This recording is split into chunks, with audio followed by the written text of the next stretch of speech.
día lo vamos a ver. Bueno, vamos a los siguientes jóvenes. Nuestra materia se llama metodología. No estoy grabando. ¿Por qué no grabas la voz? Oye, enfrente. Lo podemos dividir en dos partes, ¿no? Metros, que significa camino, y logos, que significa tratado. Ciencia, que se encarga del estudio. Ciencia que se encarga del estudio. El método. ¿Y qué es el método? El método va a ser el camino. Camino. ¿Sí? ¿Se encarga de qué? Ciencia que se encarga de estudiar el camino. ¿Sí? Esto vamos a entender por metodología. Ciencia o tratado que se encarga de estudiar el método. Y método es el camino. ¿Sí? ¿Camino para qué? Camino para encontrar una verdad. Siempre vamos a hablar, ya dije, en materia de ciencia, vamos a hablar de verdades relativas. Jamás de verdades absolutas. En materia de ciencia no existen, están prohibidas las verdades absolutas. No puedo considerar que lo que yo afirmo es lo auténtico, es lo real o es lo verdadero. Eso no es cierto. Yo creo, hablo, explico de acuerdo a los paradigmas que yo tengo, de acuerdo a las verdades relativas que yo tengo. ¿Sí está claro? Mi formación me ha dado conceptos, me ha dado principios. De acuerdo a esos conceptos y esos principios es que explico mi verdad. ¿Sí? ¿Qué verdad es? Una verdad relativa, porque incluso en mis propias verdades yo las voy modificando. Pasan 2 años, 3 años, 4 años y digo, ¿cómo pude haber dicho yo esa borrada? ¿Sí queda claro? Ya cambió mi paradigma. Alguien llegó, me comenzó a decir una cosa diferente y entonces pienso diferente. ¿Queda claro? Nuestra materia, que es metodología de la investigación jurídica, lo que nos va a llevar es hacer una investigación. ¿Qué es la investigación? La investigación va a ser una búsqueda. ¿Búsqueda de qué? Otra vez, una búsqueda de la verdad. Constantemente voy a estar buscando la verdad. Tengo que cambiar los paradigmas.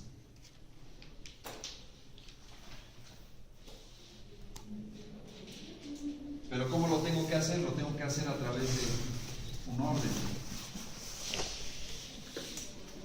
Necesariamente. No puede ser alocada esa búsqueda del conocimiento. ¿Puedo yo tomar un cigarrillo, sentarme muy tranquilamente en el escritorio? ¿Pueden ustedes hacerme alguna pregunta y yo puedo dar una respuesta de cigarrillo o de café? Me puedo estar tomando un cafecito, fumándome un cigarro y puedo dar una respuesta a algún planteamiento que ustedes me hagan, pero eso no significa que esté sustentado en un orden. ¿Está claro? Lo que le da valor a la ciencia es que nosotros tratamos de fundamentar nuestras preguntas o nuestras respuestas con la mayor cantidad de información que sea posible. Esto es lo que le da el valor a la ciencia, sobre todo a la ciencia del derecho. ¿Sí? Si tú me preguntas ¿cómo veo la administración de Fox? Te voy a dar una respuesta de cigarrillo. No, hinche Fox la regó, no sabía ni hablar. ¿Cómo ves la administración de Calderón? No, es el mejor presidente, ¿no? ¿Cómo ves la administración de Peña? El peor, el más burro que hemos encontrado. ¿Es cierto o es falso? Pues es demasiado relativo, ¿no? Porque cada quien tiene un enfoque diferente. ¿Me explicó?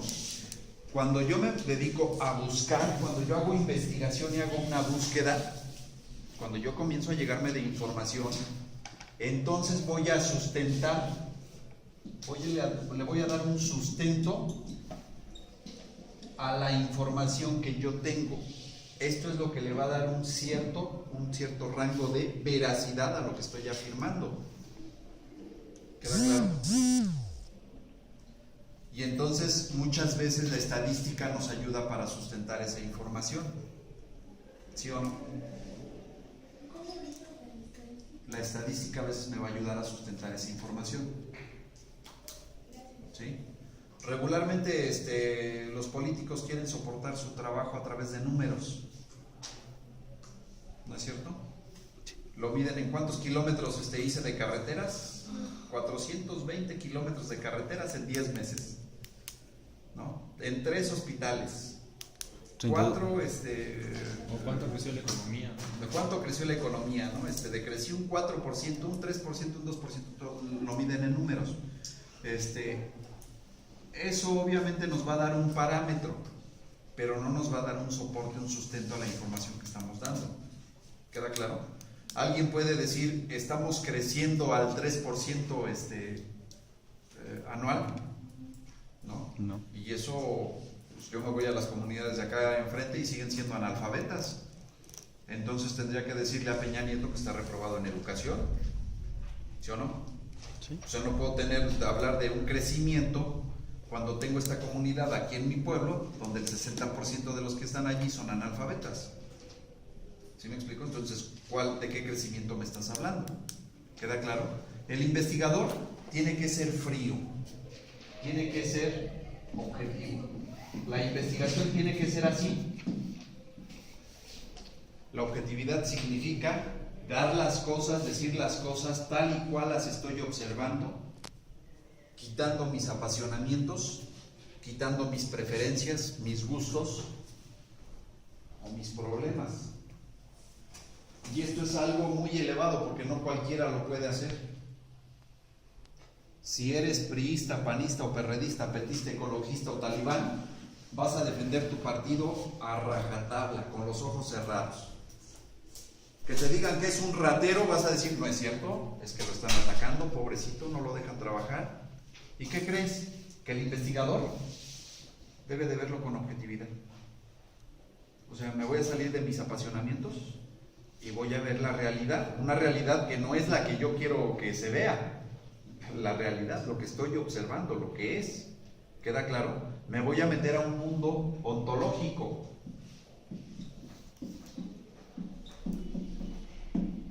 El mundo del ser, no el mundo deontológico.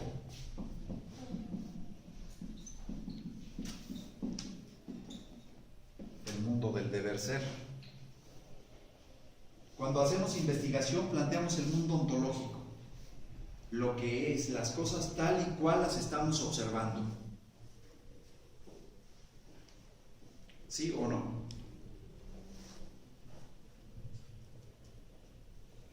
La investigación entonces debe de ser objetiva. ¿Qué nos va a ayudar? La metodología. Esa es nuestra respuesta. ¿A través de qué voy a obtener las verdades? A través de la investigación, a través de la búsqueda. Y ya vieron ustedes con Esmeralda que tienen muchos métodos, muchos caminos, porque cada camino me va a llevar a resultados diferentes. ¿Queda claro? Quiero llegar al cerro de Jocotitlán, a la punta, a las antenas. ¿Por dónde llegas? Por Santiago. Por Santiago a Cuitzilapan. ¿Qué parte de Santiago? Del lado del Pueblo Nuevo hacia arriba. Por el lado de Pueblo Nuevo. ¿Quieres ir a las antenas? ¿Por dónde llegas? Por el camino que hay. ¿Ya vieron que ya conocen los caminitos? Pues sí, hay un camino que puedes ir con carros, puedes ir ¿Ah, sí? caminando. ¿Y dónde está ese camino? Pues está en el centro de Rosco. Ah, bien. Ya tenemos otro camino para llegar. ¿Por dónde llegas? Hay muchos caminos. ¿Cuál? Tienes que elegir uno. No me hables como político, Yo. Es que ya tengo ese título. ¿Por dónde? Por un helicóptero, ¿no?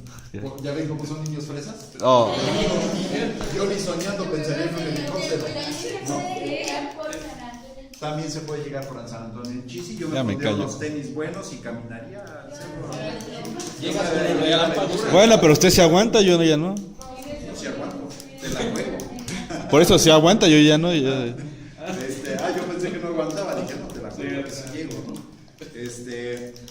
dan cuenta? Yo puedo tener un objetivo y puedo elegir un camino diferente. Esta es la investigación. Así se trabaja exactamente en la investigación. Por eso tengo muchos métodos. Puedo llegar a través de un método deductivo, de un método inductivo, de un método exegético. Dicen algunos de un método lógico. Puedo llegar a través del análisis, de la síntesis, etcétera. Tengo muchos métodos. Algunos agregan, por ejemplo, el método documental, y algunos dicen no es un método, es una técnica. ¿Queda claro? ¿Cómo voy a obtener mi verdad? Voy a tener caminos totalmente diferentes. ¿Qué camino voy a elegir? El camino de acuerdo a la personalidad que yo tenga. Si me da flojera, voy a tomar un helicóptero. Digo, tengo los recursos, ahí tengo el helicóptero estacionado, ¿no? Tengo un Puma ahí, imagínate, ¿no? Los que usa el ejército ahí estacionado, ¿no? Ya me callo. Puede ser que tomemos una carcachita en nuestro carrito y pues ahí vamos, ¿no? También me da flojera, pero no me alcanza para el helicóptero. ¿Sí me explico? Los que somos prole, pues tenemos que agarrar nuestro taquito y nuestra loncherita, nuestra mochilita y vámonos a... Bueno, ya un caballo. Ya un caballito, ¿no? Entonces, ¿se dan cuenta de esta situación? Bueno, un borrego ahí ya. El objetivo del curso, al final del curso, ustedes van a tener que hacer esa búsqueda. Ajá. ¿Qué les pido? Que cambien paradigmas. Es decir, nosotros ya tenemos un mundo preestablecido. Cuando ustedes llegaron a este mundo ya estaba preestablecido, ya existía. Ya existía un helicóptero, ya existía un vehículo, ya existía un edificio, ya existía una institución, una educación, ya estaban los programas educativos. Este es un mundo preestablecido. ¿Qué es lo que hacemos? Que nosotros nos metemos a este mundo. La pregunta es, ¿me quedo con esas condiciones o trato de cambiar esas condiciones? Para eso hacemos investigación. Ahorita que dice de condiciones, ¿qué opina usted acerca de que se va a traer el Politécnico y la UNAM? ¿A dónde? A Tlajumulco. ¿Una unidad? Ajá, una extensión. Pues sería muy bueno que lo trajeran, ¿no? Digo, la UNAM tiene extensiones en varios estados de la República. Si no se hace en este momento, yo te pregunto cuándo se haría. ¿Sí me explico? Pero eso no me va a garantizar la calidad en la educación. Yo puedo traer a los mejores maestros del mundo y sigo trabajando con la misma materia prima. Alumnos que no quieren estudiar, que no quieren leer. O sea, tráeme a un Ignacio Burgoa Llano y tráelo a dar clase. Si los alumnos no ponen atención, pues, lo mismo da que sea Ignacio Burgos, o sea Fixamundi, o sea, es igual, o sea Víctor Rodríguez o Tania o Esmeralda, ¿no? O sea, lo mismo va a tener exactamente.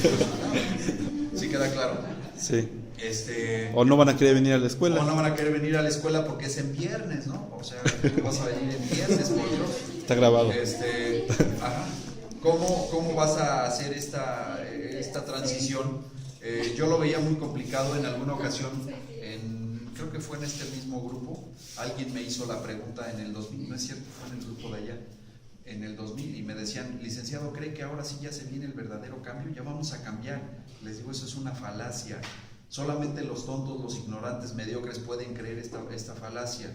Estamos trabajando con la misma materia prima. Vicente Fox es un ignorante que llega a gobernar a un pueblo de ignorantes. Vicente Fox no tiene la licenciatura, bueno, medianamente estudió una licenciatura, y llega a gobernar un país donde el promedio de educación es de tercero de primaria. Tristemente el PRI te dejó una educación de tercero de primaria, el promedio. Digo, de nada sirve que tengamos 2 o 3 doctores en derecho o postdoctorados en economía o lo que tú quieras, cuando el grueso de la población con trabajos entienden el español. Qué complicado, ¿no? Entonces digo, puedes tener ideas grandiosas, fantásticas, pero estamos viviendo en la mediocridad, ¿sí? Tenía una compañera, una amiga mía muy inteligente también, la compañerita, y la mandan como directora por allá de Santana Nietzsche hacia arriba. Decía que a donde llegaba, ¿mandé? Por allá decía, no sé dónde decía, que llegaba ahí en el taxi, de donde la dejaba el taxi, tenía que aventársela en caballo, no sé hasta dónde, y de ahí subir las peñas. Con su helicóptero también. Y de esos lugares donde tienen que irse a bañar, donde tienen establecido tal día se bañan las mujeres, tal día se bañan los hombres en el río. ¿No había mixto? No había mixto.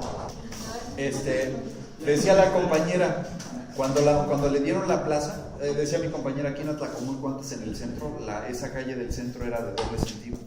Creo que ya no les tocó verlos a ustedes. A nosotros nos tocó la calle que estaba enfrente de los portales que daba retorno hacia la Rafael Favila. Ándale, no, ¿Ese ya no? esto es más atrás, ¿no? Bueno. Era de un solo sentido la calle, Isidro Favela. Entonces decía la compañera que un día iba, que dejó de venir como 6 meses, 8 meses, no venir para Atlacomulco. Dice que un día iba atravesando allí enfrente de los portales. Dice, ¿qué crees, manito? Dice que ahí voy caminando, dice, llego a la mitad del carril y me sigo un carro. Dice, y lo que hice, me da risa, dice, pero lo que hice, en lugar de correr, me regresé corriendo. Se regresó corriendo, dice, no, me faltó morder el rebozo. Dice, pero es la cuestión de vivir lejos de la civilización. Pero dice mi compañera, cuando le dan la plaza, ella llega con mucha ilusión, ¿no? Soy maestra, por fin me dan una dirección, en el pueblo que sea, llego con mucha ilusión. Estoy en el pueblo ya para dar mi clase, dice, y el 80% de los alumnos, de los niños, no hablan español. El 80%. Dice, y el 20% restante, un español, pero ahí todo champurrado, ¿no? O sea, arrastrando palabras y cambiando palabras.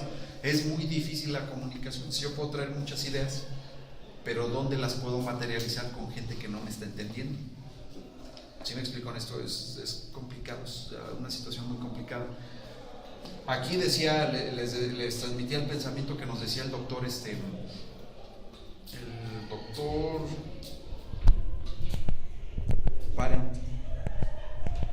Decía el doctor Parent, que él se tenía que ubicar en su realidad. Dice, yo me tengo que ubicar en mi realidad.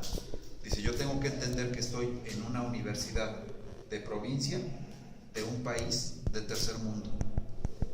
Dices, y entonces mi realidad es complicada. No tengo alumnos de Harvard, no tengo alumnos de Milán, no tengo alumnos de Madrid. Tengo alumnos tercermundistas. O sea, estoy en una provincia de un país de tercer mundo. Entonces yo me quedé pensando y dije, puta, yo estoy en la provincia de un país de tercer mundo. O sea, qué complicado, ¿no? Qué complicado decirle a un alumno lee cuando en tu casa no te dejan leer. Cuando llegas a tu casa en las tardes o estás un día libre y tu mamá está viendo las telenovelas o a la señorita Laura, ¿no? Entonces, ¿qué tienes que hacer? Pues sentarte, aplastarte a ver a señorita Laura. Pues esa es nuestra cultura. No es Noruega que llegas a tu casa y tu papá está leyendo un libro, ¿no? Te dan de comer y te dan de comer con nutriólogo y te dicen cuántas hojitas de lechuga te tienes que comer, cuántas hojas de tomate o de jitomate, y te tienen que decir qué ración de carne, y te están diciendo cuánto debes de comer para la actividad que vas a realizar. Aquí, ¿qué tal? No comemos, tragamos, nos atragantamos. O sea, te atragantaste, estás todo atragantado con las tortas, los sándwiches. Aquí ya no creo que ya no vienen del bocho, ¿eh? No, ya no. Bocho tortas aquí que se ponía, o sea, te atragantas ahí con los burritos y todo esto. O sea, te atragantas con eso y luego vienes a recibir una clase. Por Dios, ¿cuándo vas a entender? ¿Sí me explico? Y aquí los vemos que están haciendo, pues cabeceando. O sea, el nivel educativo es complicado. Entonces, bueno, ¿qué hacemos? La investigación nos va a dar todo este tipo de soluciones. Voy a tener que dar respuestas a mi realidad, a la realidad que, aunque nos duela, sigue siendo nuestra realidad. Por mucho que me digan que estoy creciendo económicamente, yo sé que no. Seguimos teniendo un país ignorante. No somos Finlandia, donde se le invierte el 5% en educación. No somos Noruega, donde se le invierte un 4 o 6% en educación. Estamos en México, donde al presidente le duele invertir en educación, porque si le invierte en educación lo vas a cuestionar. Y entonces, si cuestionas, le vas a preguntar de dónde salen las despensas. Y si te das cuenta de dónde salen las despensas, le tendrías que mentar la madre, necesariamente. Si ves el programita de que vente a tragar cuando quieras a gusto, comedores comunitarios, o sea, lo menos que haría sería mentarle la madre al presidente y decirle qué poca madre tienes. No podrías decirle otra cosa. Solamente un ignorante bruto pudiera aplaudir esa medida, que es una cuestión nefasta. ¿Qué pasa? Que con la investigación vas a aprender esto, a ser objetivo, a ser frío. ¿Queda claro? Tal vez por eso la mayor cantidad de doctores que yo conozco en mi entorno y que conozco de otros entornos, la mayor cantidad de doctores son perretistas, o son petistas, o de Morena, no sé si sea lo mismo. No es lo mismo. Pero la mayoría de los doctores son gente de oposición. ¿Por qué? Porque aprendieron a hacer investigación y aprendieron a ser objetivos. Decía el doctor Parent, si yo fuera gobernador, si yo fuera presidente municipal, yo no dormiría. Si yo no dormiría porque al ver la realidad me pondría a llorar. Y ya no sabes si ponerte a llorar o te da risa. ¿Me explico? ¿Cómo lo logras? Pues a través de la investigación.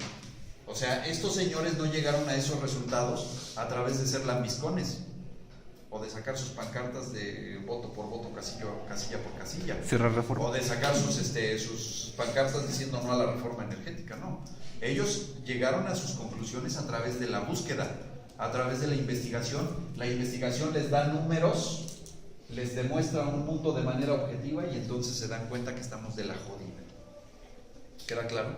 Esto es lo que les debe de dar como resultado la investigación. Por eso cuando somos abogados y cuando nos dedicamos a practicar el derecho, pero de manera científica, tú de manera científica le dices a la gente, ya ganamos o ya perdimos. De acuerdo a lo que tú dijiste, ya ganamos o ya perdimos. El que es coyote siempre va a estar vendiendo falsas esperanzas. De no te preocupes, vamos bien, ahí la llevamos ya casi.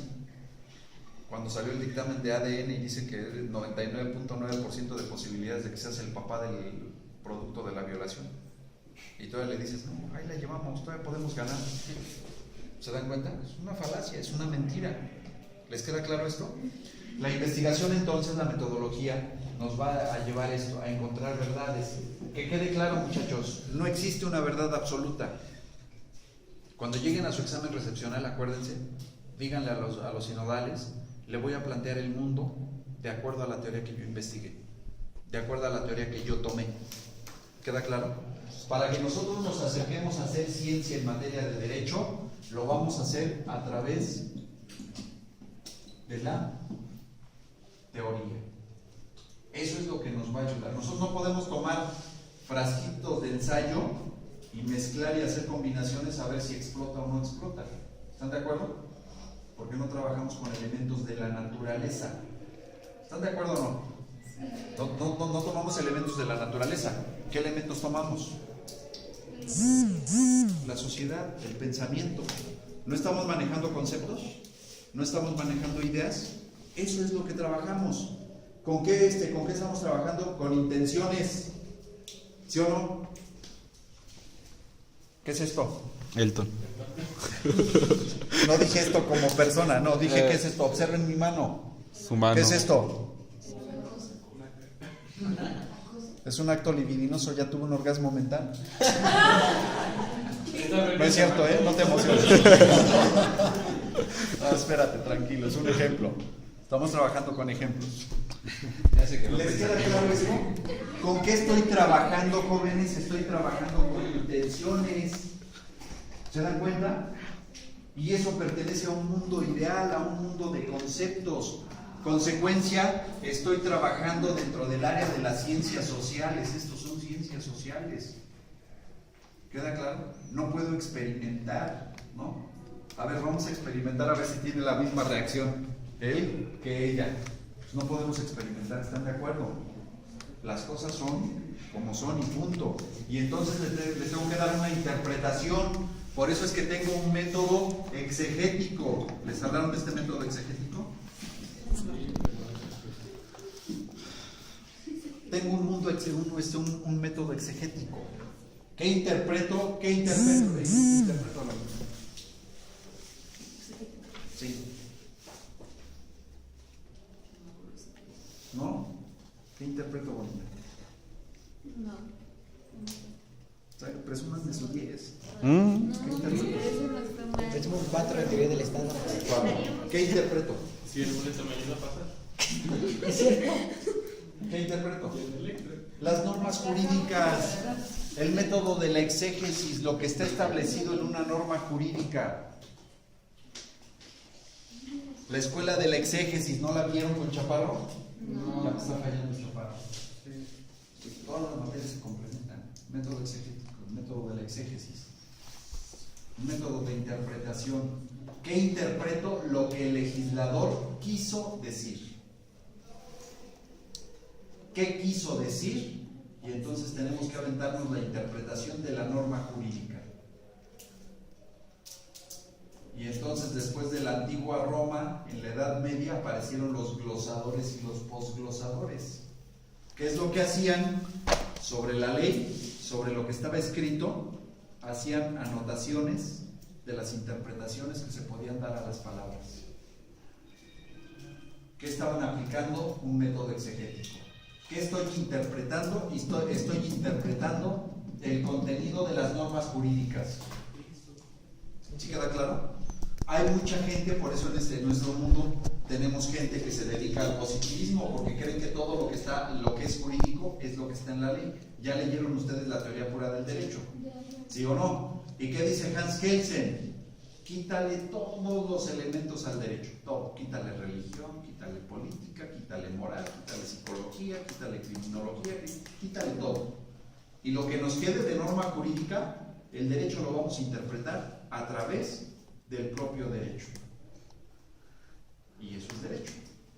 Y eso es hacer ciencia del derecho, por eso se llama teoría pura del derecho. Pero al derecho no se le puede quitar la historia, ¿no? Decía Kelsen que sí. Pero ¿de dónde entonces, de dónde partes? Ese fue su fracaso, ¿no? Kelsen partía de una base muy mona, ¿no? Muy padre, muy idealista. Kelsen partía de la idea de que el legislador era un legislador honesto, responsable, trabajador, bueno, inteligente, culto. Y era de izquierda. Kelsen partía de esa idea, es un mundo ideal. Entonces Kelsen decía, si nosotros elegimos al legislador, si el legislador va representando nuestros intereses, entonces el legislador tiene muy buenas intenciones para con su sociedad. Y esa era la idea de Kelsen. Consecuencia, lo que está establecido en una norma jurídica es justa porque los legisladores fueron justos. Pero se supone que tendría que ser el cómo debería de ser, ¿no? O sea, cuando leímos ese libro, bueno, yo lo que entendí era eso, ¿no? Que se supone que ya la teoría pura es un cómo debería de ser. O sea, porque decía que se le quitaban todos los elementos ajenos al derecho. Entonces solo era no como un instructivo, sino como ahí es que no sé cómo se dice, pero tendría que ser de dónde tendría que ser el punto de partida para aplicar el derecho, pero entonces solo tendría que servir como referencia. Y entonces por eso se llamaba teoría pura del derecho, ¿no? Porque se supone que al quitársele todo quedaba el derecho puro, el derecho que debería de ser el ideal, ¿no? El ideal, pero después se supone que se contradice, ¿no? O sea, hay una contradicción en la postura de Kelsen, hay una contradicción marcada, ¿no? Hablamos del Kelsen alemán y del Kelsen adoptado americano. Kelsen tenía, por eso vuelvo a reiterar, él tenía esa idea de que tengo un derecho que es bueno, por esencia debe ser bueno. Decía él, pero tengo que quitarle todos los elementos porque interpretamos de acuerdo a la religión, de acuerdo a la política y entonces se convierte en malo. ¿Qué tengo que hacer? Tengo que quitarle esos elementos, o sea, así como que barrerle y quedarme solamente con la norma jurídica. Esa es la teoría pura del derecho. Pero vuelvo a reiterar que él se pensó en una Alemania sin nazis. Cuando él escribe su libro, los nazis todavía no gobiernan Alemania. Y cuando llega Hitler al poder, Kelsen, con raíces judías, tiene que salir de Alemania, refugiarse en Estados Unidos y entonces venir a Estados Unidos y decir, perdónenme la vida, me equivoqué. Pueden llegar legisladores que sean malos y complicarnos la vida. Hitler, ¿no? ¿Mande? Refiriéndose a Hitler totalmente. Y después tenemos a un García Maínez trayéndose a Kelsen a dar conferencias a la UNAM. Entonces aquí estuvo en la UNAM y Kelsen diciendo la teoría pura del derecho no sirve. El problema es que nosotros nos quedamos, seguimos estudiando el positivismo ya de hace 100 años, que ya se desdijo desde hace mucho tiempo. O sea, Kelsen ya dijo que eso no sirve y nosotros seguimos adorando a Kelsen. ¿Se dan cuenta? Pero es por tradición. Pues es por ignorancia, porque seguimos metidos en un mundo de ignorancia, ¿no? Vuelvo a reiterar, no tengo al alumno alemán o al alumno italiano o al alumno español que se mete a devorar libros a la biblioteca. Aquí los tienes que obligar. y los obligas a leer y se bajan el resumen, mini resumen de no sé cuántos resúmenes de internet y de ahí me lo quieren entregar. Por eso decía el doctor Párez, qué difícil es trabajar con el alumno mexicano que es tranza por naturaleza. O sea, ya lo traes en la sangre, ¿no? En los genes. Los de Michoacán más. ¿Mande? Más los de Michoacán. ¿Más los de qué? Michoacán. Somos más Bueno, honestos no que sé. que los del estado. No, del estado. Lo peor que puede haber es lo del Estado de México, ¿eh? Es la peor gente que te puedes encontrar. La gente más chismosa, más argüendera, más metiche, más chismosa, más floja, más de todo. Más seca, más grosera. Más seca, más grosera, más hipócrita. No, aquí en la zona centro somos feos. Por el tipo de clima. No nos conoces. Bueno, no sé si sea por el clima. No sé. Sí. Si tú vas a Veracruz, en Veracruz te mientan la madre y te la mientan de frente. Son sinceros. De frente, son sinceros. Si Son vas honestos. al norte, si vas al norte, no al norte de Aculco ni de Atlántico, al norte de la República, desde Guadalajara. Tú párate en Guadalajara y la gente te va a hablar las cosas tal cuales y no se espantan. Y aquí en México nosotros, ay, Ave María Purísima y mis castos y puros oídos. Y dices, espérate, no seas hipócrita, el cotonete también cuenta, ¿no? ¿Sí o no? ¿O no usan cotonete? Pues, ¿cuál? Castos y puros oídos, no me vengan con esas cosas, ¿no? Pero en la región central somos muy hipócritas y somos cobardes. Digo, eso lo tenemos sí por tradición y por cultura. Lo más traidor, lo más hipócrita que puedes encontrar es aquí en la zona centro. Pero también tiene algo que es he visto que es algo, es bueno, o sea, son bien aventados en el Estado de México, más que en otros estados. En otros estados les tiembla la mano, la verdad. Sí, se avientan ahí. No. Sí, no, sí, No, perdóname, pero no. No, los que no se tocan la mano al corazón son los del DF. La región, lo que tienen en las otras zonas es que son auténticos. Son auténticos. Si te dicen que eres su amigo, eres su amigo. Y aquí te pueden decir eres mi amigo, te volteas y están hablando mal de ti. Sí. Aquí mismo pasa, aquí, en este grupo, en todos los grupos pasa. Sí. En el norte no son así. Tan es así que los movimientos fuertes del país no se han generado en el centro, En el norte. en el norte. Movimiento de independencia, ¿dónde se generó? Se generó en mi pueblo, se generó en Pénjamo. Allá se generó. ¿Usted es de Guanajuato? No soy de allá desafortunadamente, pero mis raíces son de allá. Mi familia es de Pénjamo. Miguel Hidalgo es de una ranchería que se llama Corralejo. La hacienda de Corralejo pertenece al municipio de Pénjamo. Mis abuelos son de un rancho que está a 5 minutos, el Saus, 5 minutos de ahí, una ranchería. Y el movimiento de independencia se generó allá, se gestó allá. En el Bajío. ¿Sí o no? En el Bajío. La guerra de los cristeros, ¿dónde se gestó? En el norte. ¿Dónde? ¿En tu tierra? ¿Eres de Michoacán? Se gestó en Michoacán, en Guadalajara, en Jalisco. Allí se gestó. Dígame cuál. El ejército del norte, dime dónde era el ejército. ¿De dónde era? Pues el ejército del norte. Pues era el que tenía mayores estrellitas. La división Oriente, la que traía Porfirio Díaz. Y dime cuál era la división del centro, la del general Vicente Villada. En el sitio de Querétaro se llevó 12,000 indios y Miguel Miramón hizo correr con 200 hombres, hizo correr a 12,000. Pero Miguel Miramón traía hombres de fuera, que decían vamos a la guerra, y era vamos a la guerra. El general Villada pasó por estas tierras, se llevó arrastrando a cuanto indígenas se encontró en esta zona, se llevó 12,000 hombres.